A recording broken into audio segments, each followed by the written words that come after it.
Olá galera, eu sou o professor Daniel Sena, você está no Biologia Infinita, a biologia de infinitas possibilidades, e eu te convido a assistir mais uma aula hoje, a nossa aula de número 4, onde nós vamos conversar um pouco sobre a origem da vida. Muita polêmica, muitas coisas diversas, muitas teorias malucas e vamos bater um papo sobre cada uma delas. Eu convido você agora a viver mais uma vez a biologia de infinitas possibilidades. Vamos junto? Bem, pessoal, como já é de praxe, eu queria te convidar, antes da gente falar um pouco sobre a origem da vida, para curtir as nossas mídias sociais, ficar sempre por dentro das nossas atualizações. Visita lá a nossa fanpage no Facebook, dá aquele joinha, nos segue lá no Instagram, curte aqui o nosso canal, assina o nosso canal, dá aquele joinha no vídeo. Isso nos anima, isso nos empolga, isso te deixa sempre por dentro das nossas novidades. Para essa aula de hoje, eu queria conversar um pouquinho com você sobre a origem da vida. Um tema legal, um tema polêmico, com algumas questões bacanas aí de vestibular, principalmente se você é daqui da nossa terrinha de Pernambuco, sempre frequente nos vestibulares da UPE ou SSA. Se você está vendo isso em âmbito nacional, é bom a gente abrir a mente aí, porque o Enem pode sim perguntar coisas desse tipo. Turma, explicar a origem da vida é um negócio difícil, vai mexer com os brios de muitos campos, né, da racionalidade e da não racionalidade humana. O primeiro deles que a gente vai olhar, a gente vai investigar, a pergunta que vai nortear essa nossa videoaula é essa daí. Em algum momento o ser humano olhou para os céus, olhou para a terra, olhou para essa vastidão de vida, se viu só e se perguntou, de onde eu vim? Qual é a minha origem? Qual é a minha história aqui no planeta Terra? É sobre isso que a gente vai conversar um pouco a partir de agora. Essa inquietude humana se reflete nessa nossa aula de hoje. As primeiras ideias que a gente pode citar para você são aquelas ideias de cunho quase teológico, aquelas que não vão envolver tanto a ciência ainda, mas que são importantes, são relevantes para a biologia. Os famosos mitos de criação. Pessoal, todo mundo sabe que mito não significa mentira, tá certo? E eu espero que você tenha uma compreensão filosófica da palavra mito, de que mito não significa bombar na internet, falar uma coisa, todo mundo deu um bocado de joinha lá, um bocado de curtida. Não. Mito é uma tentativa de se explicar um fenômeno, um fato, com base na cultura e na ciência da época, tá certo? Então era muito comum no passado os seres humanos se perguntarem de onde eles vieram e atribuir o processo de criação não só do universo, das estrelas, do cosmos e dos seres vivos a deuses, a divindades. Essa imagem que está aqui nos retrata a tradição judaico-cristã. Mas como a gente já falou em outros vídeos, a gente sempre vai tomar o cuidado aqui de falar a palavra divindade, porque a gente vai embutir, a gente vai incluir todas as religiões. Esses mitos de criação, onde uma divindade cria todas as coisas, eles são muito comuns em qualquer cultura humana. Mas há algumas culturas que nem nisso acreditam que espontaneamente o universo foi criado pelo caos criador, e acreditem, a ordem pode nascer sim do caos, você pode dar uma lida nisso na internet depois, e tem algumas culturas que acreditam que nós viemos simplesmente do nada nós fomos feitos, sem necessariamente uma obra criadora. Então essas primeiras ideias filosóficas, elas precisam permear aí a nossa mente, o nosso caminho. Tá joia, fera?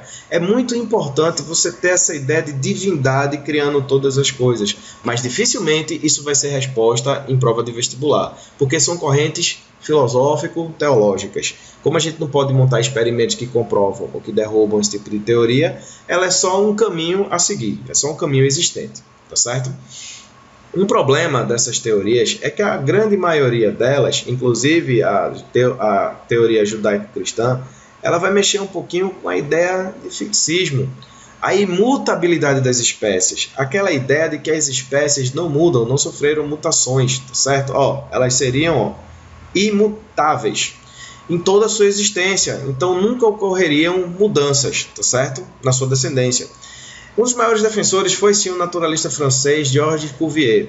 Esse cara pensou que todos os seres vivos seriam criados por uma divindade, né, pelo Deus, lá da tradição judaico-cristã, Yahvé, Jeová, e elas foram criadas e seriam, portanto, imutáveis. Elas são exatamente do jeito que são. Quando a divindade fez assim, bactéria já era bactéria, homem já era homem, planta já era planta, tá certo? É um pouco difícil você seguir esse caminho porque a gente percebe algumas particularidades nos seres vivos que remetem a uma ideia contrária à do fixismo. O código genético ele é universal, ele é o mesmo para todas as espécies. A gente vai falar sobre isso melhor mais lá na frente. A gente percebe algumas características evoluindo aos poucos na história dos seres vivos. Quando a gente vai datar os fósseis, a gente percebe que há sim uma timeline da vida. É possível seguir um caminho para descobrir que peixes vieram primeiro, depois os anfíbios, depois os répteis, e que linhagens de répteis originaram aves e mamíferos, por exemplo. Isso é uma coisa quase que incontestável. Lá na botânica é muito comum a gente perceber que as primeiras plantas foram as briófitas pela sua simplicidade, né, morfológica e anatômica. Depois a gente teve as pteridófitas, as gimnospermas e as ângios. E os registros fósseis, isso é muito importante de ser falado aqui, eles remontam a essa história. Então o fixismo ele não tem muito sentido, mas é uma corrente que existe aí, há quem acredite, tá certo? Mais uma vez, estamos te dando dicas. Vai que o Enem aborda isso, e, enfim, isso é importante a gente discutir sobre a origem da vida. Então pense, viu, fera? Fixismo é uma corrente um pouco difícil de ser levada em consideração hoje por todas as evidências que a gente tem aí dos processos evolutivos, tá certo? A ciência, ela também foi buscar a resposta para essa pergunta de onde viemos. E a ciência achou mais ou menos essa resposta. Eu vou passar para você um trechinho bem curtinho do documentário comprado pela Rede Globo e mostrado para todo o Brasil no Fantástico, chamado Poeira das Estrelas. É só um trechinho da abertura, que eu acho fantástico, que resume bem essa ideia de como a ciência respondeu a essa pergunta de onde viemos. Presta bem atenção, acompanha aqui comigo. E foi nesse instante que nasceu o tempo. O relógio começou a bater ali, naquele momento. O universo ou cosmo teria, portanto, uma data de aniversário. A ciência moderna manteve a tradição de nossos antepassados e procurou por respostas para a mesma pergunta. Como surgiu o universo? E quando? Hoje a gente sabe que o universo tem uma história, que ele surgiu há 13 bilhões e 700 milhões de anos. Esse é o modelo do Big Bang, a teoria moderna da criação do mundo. Toda a matéria que existe no universo, tudo, absolutamente tudo, estava comprimido numa região menor que a cabeça de um alfinete. Mas de repente, cerca de 13 bilhões e 700 milhões de anos atrás, a matéria começou a se expandir violentamente, como se fosse uma grande explosão. Big Bang, em inglês. Essa grande expansão deu início a tudo, inclusive ao tempo. Foi nesse momento que o relógio começou a bater.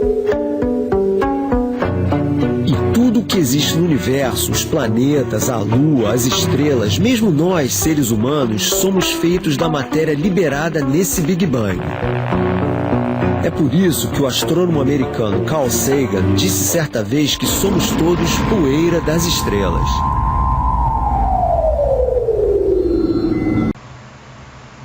Bem, agora que você já sabe um pouco a história do Big Bang, contada com primazia aí pelo Marcelo Gleiser, é importante a gente relembrar essa timelinezinha, sabe, gente? Em algum momento, a gente teve aqui o Big Bang, aproximadamente 13,7 bilhões de anos atrás, e aquela poeira cósmica, né, ela foi originando as galáxias com suas estrelas centrais, alguns planetas e todos os outros corpos celestes que a gente tem. A história da Terra não foi diferente. Eu e você estamos aqui, pessoal, tá certo? E nessa história natural da Terra, a gente pode contar alguns detalhes que são, sim, muito importantes. Sempre se lembra desse caminho. E é bom destacar, turma, que a Terra ela tem, na verdade, aproximadamente 4,6 bilhões de anos. A vida teria surgido um pouco depois aí nessa escala do tempo, tá certo?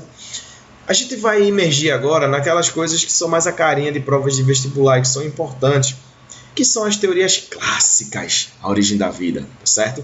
Aquela velha briga de biogênese com abiogênese ou geração espontânea, chama como tu quiser, tá certo? O primeiro cara a pensar no assunto foi o Aristóteles, filósofo grego de mais ou menos aí 350 anos antes de Cristo. O cara criou uma teoria que ficou conhecida como geração espontânea ou abiogênese, tá certo? E essa teoria diz que a vida vem diretamente da matéria morta, ou seja, bruta, desde que atue sobre ela uma força vital. Pessoal, normalmente os livros destacam essa primeira parte aqui, ó. A vida vem diretamente da matéria bruta, ou seja, da matéria morta. Mas esquecem desse finalzinho aqui, que é de fundamental importância. Aristóteles justificava que era possível uma pedra virar um sapo, a lama de um charco virar um sapo, um galho de uma árvore numa noite de luar virar um cisne, desde que sobre essa matéria morta, essa matéria bruta, atuasse uma energia espiritual capaz de dar vida às coisas, chamada de força vital. Se você quer uma definição de força vital, pessoal, está aqui. É uma energia espiritual capaz aí de dar vida às coisas. Essa teoria ficou em voga durante muito tempo, certo? Tanto é que Aristóteles, com base em observação, ele não fez nenhuma experiência, ele percebeu isso que você pode acompanhar aqui, ó. Da lama de charcos, ó, nessa região aqui, você vai ver o surgimento, ó, de um sapinho. Então a gente tem aqui, segundo Aristóteles, era possível esses saltos, tá certo? Era muito possível a partir da matéria bruta, né, da lama, desde que essa força vital atuasse nessa lama, surgia aí, por exemplo, um sapo, tá certo? Bem, essa teoria da geração espontânea perdurou até aí o próprio fim da Idade Média e começo da Idade Moderna. Tanto é que o Johann Baptiste Helmont, que a história da ciência consagra pelo sobrenome Helmont, ele inventou uma receita para criar ratos, famosa nos vestibulares e nos livros de biologia sobre este assunto. O cara dizia que se você botar num canto escuro e sossegado, camisa suja, suada, né, e adicionar grãos de trigo, em 21 dias, é engraçado que o cara é até meio específico, né? Ele diz aqui, ó, em 21 dias vão surgir ratos. É claro que a gente tem que fazer uma separaçãozinha entre a ideia do Helmont, né, e a ideia que a gente tem dos dias atuais, né? A gente sabe, moçada, que nos dias atuais essa sujeira vai atrair o rato e como o rato é roedor, ele vai se alimentar dos grãos de trigo. Mas não é disso que nós estamos falando. Para o Helmont, de verdade, os grãos de trigo, ao entrar em contato, moçada, com aquela camisa suja, suada, isso iria originar ratos, porque sobre essa mistura iria atuar aqui e aqui essa tal dessa força vital, né? E haveria literalmente, né? Vamos para a referência. Referências são importantes. Haveria literalmente uma fusão, né? E a gente teria aí ratinhos surgindo, tá certo? Essa era a ideia dele. Um marco muito interessante vai gerar esse experimento de rede, moçada. A gente está mais ou menos aqui, ó, 1500 a 1600, então estamos aí no século XIV, século XV. Aqui aconteceu um movimento muito interessante chamado Renascimento Cultural. Aquele que começou lá na Itália, que trouxe a ideia do antropocentrismo no lugar do teocentrismo, do iluminismo, da razão sobre a fé, né, da ciência frente às religiões, e o homem agora como centro de tudo, se mostrando realmente um ser racional. E havia nessa época a crença, por causa da geração espontânea, de que a carne humana em putrefação podia originar moscas, de que do lixo espontaneamente podiam surgir moscas. E o Francesco Redi, né, como a gente está vendo aqui sugestivamente no italiano, ele rebateu essa crença com esse experimento bem simples. Ele pegou potes de carne abertos e potes de carne fechados, mas não hermeticamente fechados, não tampados totalmente. Ele usou uma espécie de uma gaze. E essa gaze, turma, permite a saída de gases e a entrada de gases. Isso era importante, né? A gente em metodologia científica falou um pouco dessa história do grupo controle, tá certo? Ele deixou aqui a natureza seguir o seu caminho e aqui ele cobriu com gaze. A expectativa de Redi era quebrar esse paradigma, essa ideia inicial da geração espontânea. E ele até conseguiu provar isso. Por quê? Nos potes de carne abertos, surgiram aqui, ó, larvas, e essas larvas provavelmente estavam originando moscas. Nos potes tampados, as mesmas moscas eram atraídas, porém não entravam em contato aqui, ó, com a carne em putrefação, provando que da matéria em putrefação não surgia vida. Logo, o Francesco Redi criou uma teoria que ficou conhecida como biogênese, ou seja, a origem dos seres vivos se davam em outros seres vivos, ou como a gente encontra em linguagem de vestibular, a vida deve vir de outra pré-existente. E com base nisso, a gente pode trazer esse conceito, por exemplo, para a citologia. Uma célula deve vir de outra pré-existente. Tá certo, turma? Tava tudo certo, a vida estava feliz, até que esse holandês chamado Leeuwenhoek, ele melhorou o microscópio, tá certo? E ao melhorar o microscópio, a gente descobriu micro-organismos. Só que essa ideia de micro-organismo veio muito depois. Infelizmente, na época, o pessoal acreditou que os micro-organismos, né, aquelas bolinhas que eles viam se multiplicando lá no campo de visão do microscópio, eles acreditavam que isso era literalmente a força vital pré-escrita lá pelo Aristóteles. Aí a casa caiu. Todo mundo estava feliz da vida com a teoria da biogênese e de repente a gente é deparado com uma situação dessa. Tanto que o Jublot, ele ferveu um caldo nutritivo que nada mais é do que uma mistura de carne com água e um bocado de verdura, tá certo? E ele verificou que na série aberta ou numa série tampada existiam sementes oriundas do ar, tá certo? O problema é que essas sementes foram entendidas como sendo a força vital. É isso que justifica a continuação dessa história. Aristóteles criando a geração espontânea, Francesco Redi criando a teoria da biogênese e agora essa história de ferver caldo nutritivo. O primeiro deles foi o Needham que fez. Ele pegou um caldo nutritivo, adicionou no Erlenmeyer, ferveu, tá certo? Depois de fervido, ele tampou esse caldo nutritivo e depois de alguns dias, ao observar o que tinha aqui dentro, foram encontradas essas bolinhas que tinham a capacidade de se multiplicar, tá certo? Essas bolinhas com capacidade, né, duplicativa, duplicação, ele acreditou como sendo as partículas de força vital. E ficou aí um bate-papo, uma chateação na ciência, porque o Spallanzani, né, embebido daquele furor italiano do Renascimento Cultural, olhou assim e disse, rapaz, eu acho que tem falhas nesse experimento. Ó. Esse experimento aqui de cima, segundo o Spallanzani, feito por Needham, tinha algumas falhas. E o Spallanzani fez, na verdade, turma, esse experimento aqui. Ó. Ele tampou o tubo já com caldo nutritivo dentro, já com a sopinha nutritiva, e ferveu valendo mesmo esse caldo. Quando ele ferveu valendo e tirou da fervura, ele verificou ó, que nada acontecera dentro desse caldo. Ou seja, aquela teoria da geração espontânea ou a biogênese não correspondia à realidade dos fatos. Todo mundo fala que o Spallanzani e o Needham quase foram as vias de fato aí na hora de debater sobre esses conteúdos. E reza a lenda que o Spallanzani foi arduamente criticado por Needham porque ele disse o seguinte: ó, velho, quando tu ferve o caldo nutritivo já tampado, você mata, turma, a força vital que está aqui, ó, no ar, dentro do tubo. E aí ficou esse bate-boca, ele dizendo que isso não era possível, e o Needham dizendo que era assim mesmo que acontecia. E um cara meio que out a essa confusão toda, um francês, o Pasteur, ele criou um método de explicar essa mesma experiência sem necessariamente hermeticamente tampar a substância, o caldo nutritivo, e derrubou definitivamente a biogênese, consagrando a biogênese como a teoria mais correta. O que foi que ele fez, turma? Ele ferveu esse caldo nutritivo, mas antes de ferver, ele pegou esse caldo nutritivo, colocou num balão de reação e criou uma vidraria de laboratório que até então não existia.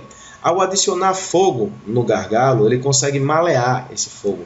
E criou esse gargalo aqui, turma, que ficou conhecido como pescoço de cisne, tá certo?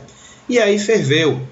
Isso permitia que esse balão de reação não ficasse hermeticamente fechado, permitia a saída aqui e a visualização de vapor d'água, tá certo? E permitia, obviamente, a entrada de ar aqui dentro, tá certo? Quando ele terminou a fervura e colocou isso no ambiente, se verificou que nada acontecera. Não surgiram partículas, bolinhas se multiplicando aqui. Alguns livros de biologia dizem que ele verteu esse líquido, ele fez esse líquido escorrer até aqui, essa pontinha, depois voltar para cá. Outros livros, como esse que a gente segue para preparar as nossas aulas, diz que ele quebrou o gargalo, tá certo? E ao quebrar, o caldo fermentou. E aí Pasteur matou a charada e disse, pessoal, essas partículas de força vital que vocês estão justificando, na verdade, são seres vivos, porém são unicelulares e microscópicos. Ao quebrar aqui o gargalo, eles caem contaminando esse caldo. O Pasteur trouxe para a gente, para você que vai fazer o Enem, viu, fera? Preste atenção nisso, uma técnica biotecnológica de conservação de alimentos, a famosa pasteurização, que nada mais é do que a tentativa de eliminar micro-organismos utilizando temperatura. Hoje em dia, a pasteurização é chamada também pela indústria de UHT, né? Ultra High Temperature, né? Temperaturas ultra altas, né? A gente consegue ferver o leite, por exemplo, retirar esse leite em temperaturas muito baixas e esse choque térmico praticamente dizima todos os seres vivos que tem ali dentro, trazendo para a nossa mesa aquele famoso leite longa-vida, aquele que demora a fermentar, demora a estragar, tá certo? Claro que uma vez aberto, você está fazendo com leite mais ou menos o que o Pasteur fez com caldo nutritivo, ele é contaminado pelos micro-organismos do ar e vai estragar aí em 2, 3 dias no máximo, tá certo? Pois bem, moçada, entrando um pouco agora nas teorias modernas, porque o Pasteur ele consagrou definitivamente a teoria da biogênese, ou seja, a vida deve vir de outra pré-existente, tá joia? Mas isso não explica a origem do primeiro ser vivo. Aí a gente cai nas teorias chamadas de modernas, acerca da vida, da origem da vida. A primeira delas é uma viagem, tá certo? É essa tal dessa panspermia cósmica. Se você olhar direitinho aqui, a palavra pan quer dizer universal. A palavra espermia quer dizer sementes de vida, tá certo? Essas sementes de vida teriam vinda do cosmos, sendo trazidas ó, aqui por cometas, tá certo? Quem seriam essas sementes de vida? A matéria orgânica. A tal da matéria orgânica, né, as principais moléculas que iriam formar seres vivos foram trazidos por cometa. Tem um certo sentido, porque houve uma era geológica aí no começo da história do planeta Terra em que a gente foi bombardeado por muitos cometas, por muitos meteoros e meteoritos. Pode ser que um deles tenha trazido, sim, matéria orgânica. Se discute muito se seria o suficiente para a gente ter vida na Terra, tá certo? Mas existe uma teoria que está aí, mas que com certeza também não é muito resposta de vestibular, não. Mas se você vê uma questão lá, te induzindo a pensar que existe uma teoria que fala que os seres vivos podem ter surgido a partir de matéria orgânica trazida por cometas, pode procurar a panspermia cósmica, dar aquele xizinho e ser muito feliz. Outra palavra, parece até sinônima, mas não é, viu, turma? Essa hipótese cosmozoica diz pra gente ó, que os primeiros seres vivos vieram do espaço, trazidos aqui ó, por meteoritos, meteoros, enfim. Essa teoria é muito doida, porque se os primeiros seres vivos da Terra foram trazidos do espaço, como é que eles surgem lá no espaço? É uma teoria meio furada, sabe? Ela com certeza não seria a resposta de nenhuma questão de vestibular. Mas eu repito, se você ouvir falar nessa historinha de que é possível um ser vivo ter sido trazido por um cometa ou por um meteoro para a Terra, entenda que isso se chama hipótese cosmozoica. Os primeiros seres vivos teriam sido trazidos do cosmos, do espaço, tá certo? A teoria que mais aceita hoje é a teoria da evolução molecular, criada por um cara chamado Oparin. Esse sujeito, ele pensou na história natural da Terra. Aquela história de que a Terra foi uma bola de fogo incandescente, como você está vendo aqui, a sua superfície esfriou, dando origem a uma camada chamada litosfera. Essa litosfera era muito quente, ó, vulcanismo a todo vapor aqui na Terra, e num determinado momento surgiram isso aqui, turma, os oceanos primitivos. Essa teoria da evolução molecular não só respeita essa história natural da Terra, como diz que foi aqui, nos oceanos primitivos, que a vida surgiu, obviamente, a partir de uma sequência de reações químicas, desde compostos inorgânicos simples, tá certo? Compostos inorgânicos simples, como a gente tem representado aqui, ó, água, gás hidrogênio, né?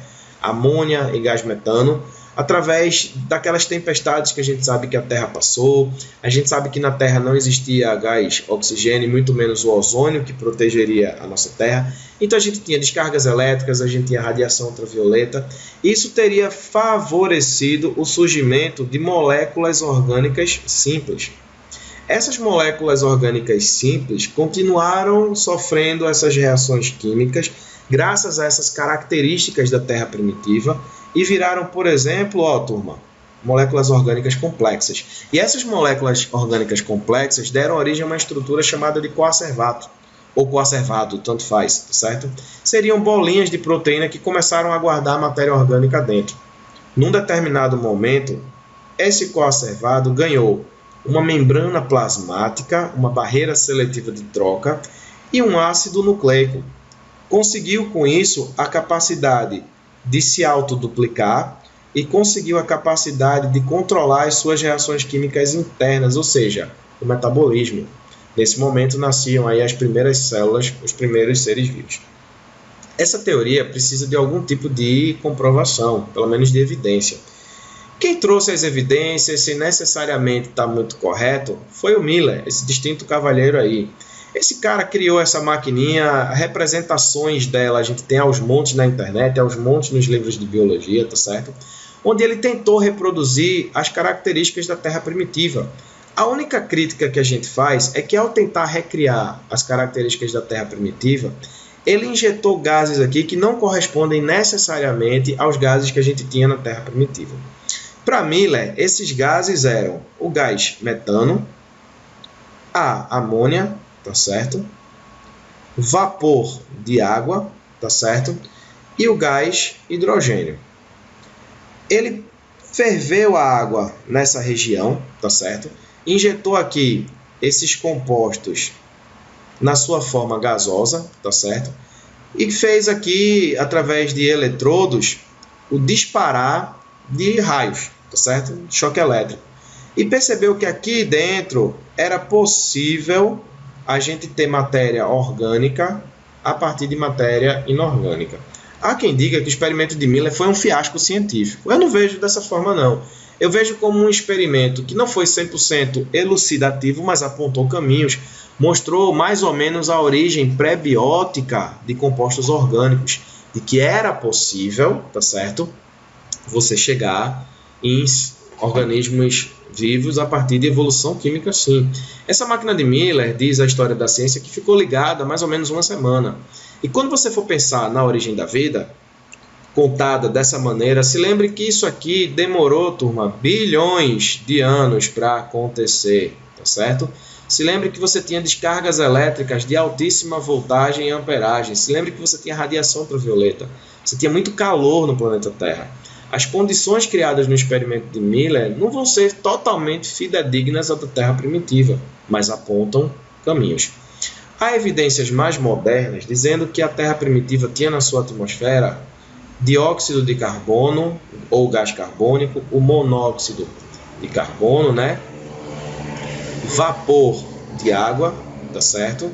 E metano, tá joia? Além, claro, do gás nitrogênio. Essas evidências modernas aqui apontam, né, para vapores que terminam saindo aí beira de vulcão, que seria uma coisa bem parecida com a Terra primitiva, tá joia? E esses gases aqui teriam sim sofrido essa evolução todinha química até chegar na primeira célula. É isso que a gente tem como algo mais moderno aí, tá certo? Essa seria, portanto, a origem do primeiro ser vivo. Em relação à necessidade energética, os vestibulares têm cobrado um pouco disso recentemente. Como que seria a nutrição do primeiro ser vivo? É aí que a gente quer chegar. Uma galera diz que os primeiros seres vivos eram, turma, heterotróficos, ou seja, se alimentavam de matéria orgânica no meio. Só que se a evolução química estava trabalhando e a gente não tinha decompositores naquela época, como é que a gente tinha reciclagem de nutrientes? Isso não existia. Será que essa matéria orgânica era suficiente para dar vencimento a todos os seres vivos que estavam surgindo? Tem lá as nossas críticas. Essa teoria aqui tem lá muitas críticas. A primeira hipótese autotrófica surgido é que todos os seres vivos seriam fotoautotróficos. Ser fotoautotrófico é produzir seu próprio alimento, sua própria glicose, a partir da luz. se descobriu que o aparato, a maquinária enzimática celular necessária para isso seria muito evoluída, então isso aqui foi derrubado. Há uma teoria mais moderna, descrita aí nos volumes mais novos das coleções de biologia das mais diversas editoras, apontando que os primeiros seres vivos eram autotróficos, porém quimiosintetizantes, não fotossintetizantes, tá certo? E eles seriam quimiolito-autotróficos. Professor, que palavra do capeta é essa, quimiolito-autotrófico? Turma, é só você respirar fundo, ficar um pouquinho zen e observar as palavras. Autotrófico, tu já sabe o que é. Organismo capaz de produzir seu próprio alimento. E produzia como, professor? A partir de substâncias químicas encontradas na litos, nas rochas, tá certo?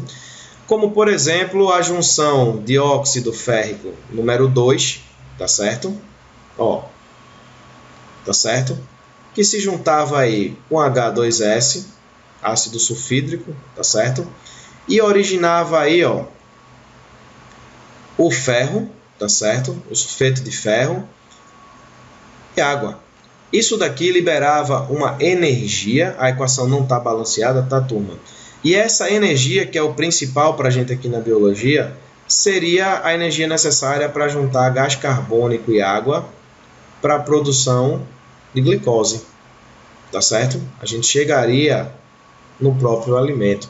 Essa é a teoria mais aceita nos dias atuais para a nutrição do primeiro ser vivo. Eles seriam, portanto, quimiolito-autotróficos. Algumas bactérias nitrificantes também fazem processos biológicos de reações químicas que também liberam energia, e essa energia é utilizada na síntese de compostos orgânicos como a glicose, corroborando mais ainda essa teoria. Então, essa seria a necessidade energética deles. A origem da célula moderna, a célula que respira, é até fácil de contar. O pessoal sabe que a Terra primitiva contava com basicamente 80% de gás carbônico. Surgiu um organismo chamado cianobactéria. Essa cianobactéria, ela foi uma grande produtora de oxigênio, gás oxigênio. Esse gás oxigênio promoveu o que os biólogos chamam de holocausto do oxigênio. Ele dizimou seguramente aí mais de 90% da vida na Terra, pela presença de um gás oxidante que era novidade. Tanto é que a atmosfera mudou de 80% para... Qual é a composição da atmosfera atual? Isso é um bizu que a gente dá, moçada, que a gente diz que no ar a gente tem algumas coisas e o gás carbônico. A gente vai ter hoje 70% disso, de nitrogênio, 23% de oxigênio, aproximadamente 5% de gás argônio, que é um gás nobre, e de gás carbônico hoje, arredondando aí, a gente tem aproximadamente 0,3%. Por isso que esse oxigênio dizimou praticamente os seres vivos. E nos oceanos primitivos, enquanto a concentração de oxigênio estava aumentando cada vez mais, a gente tem só uma última historinha para te contar aqui. Surgiu uma célula que já era eucarionte, ou seja, ela já tinha núcleo, mas ela ainda era, turma, anaeróbia. Ela não sabia utilizar o oxigênio. E foi surgindo uma célula que ainda era procarionte. E essa célulazinha procarionte, ela se tornou aeróbia. Ela conseguia utilizar o oxigênio. Evidências fortes apontam para o fato de que esta mitocôndria entrou dentro dessa célula eucarionte, dando origem à célula moderna, que tem pelo menos 2 organoides distintos. O núcleo, que protege material genético, e esse organismo procarionte, que nada mais é hoje em dia do que a mitocôndria. Essa teoria ficou conhecida como teoria endossimbiótica e foi proposta por uma bióloga chamada Lynn Margulis. Tá certo? Essa grande cientista propôs isso para a gente. E aí tem algumas evidênciazinhas que a gente pode conversar a respeito, tá certo? As mitocôndrias, essa que você está vendo aqui ao lado, tá certo? Elas têm, como você pode observar, 2 membranas. Elas têm DNA próprio. Elas conseguem sintetizar proteínas sozinho. Elas têm capacidade autoduplicativa independentemente da célula, do ciclo celular. Então, ela é praticamente um organismo vivo dentro das nossas células, apontando para essa teoria da Lynn Margulis, tá certo? Essas são as evidências mais fortes aí que a gente tem acerca da origem da célula moderna. a célula vegetal teria sido invadida depois, por exemplo, por uma cianobactéria. E aí teria tido a capacidade de fazer fotossíntese. Seria mais ou menos essa a história dos primeiros seres vivos aqui na Terra. E com isso, turma, a gente consegue encerrar um pouco desse nosso encontro, desse nosso momento sobre a origem da vida. Pronto, turma, eu espero que você tenha gostado dessa aula sobre a origem da vida. Eu vou deixar aqui embaixo um link de um resumozinho, uma mini apostila que você pode pegar para acompanhar essa aula de novo, caso você queira estudar, caso você queira aprofundar um pouco mais os teus conhecimentos nessa área, tá certo? Eu fico aqui agradecido pela sua companhia, pela sua presença aqui no nosso canal e te encontro na nossa próxima videoaula. Forte abraço e até mais!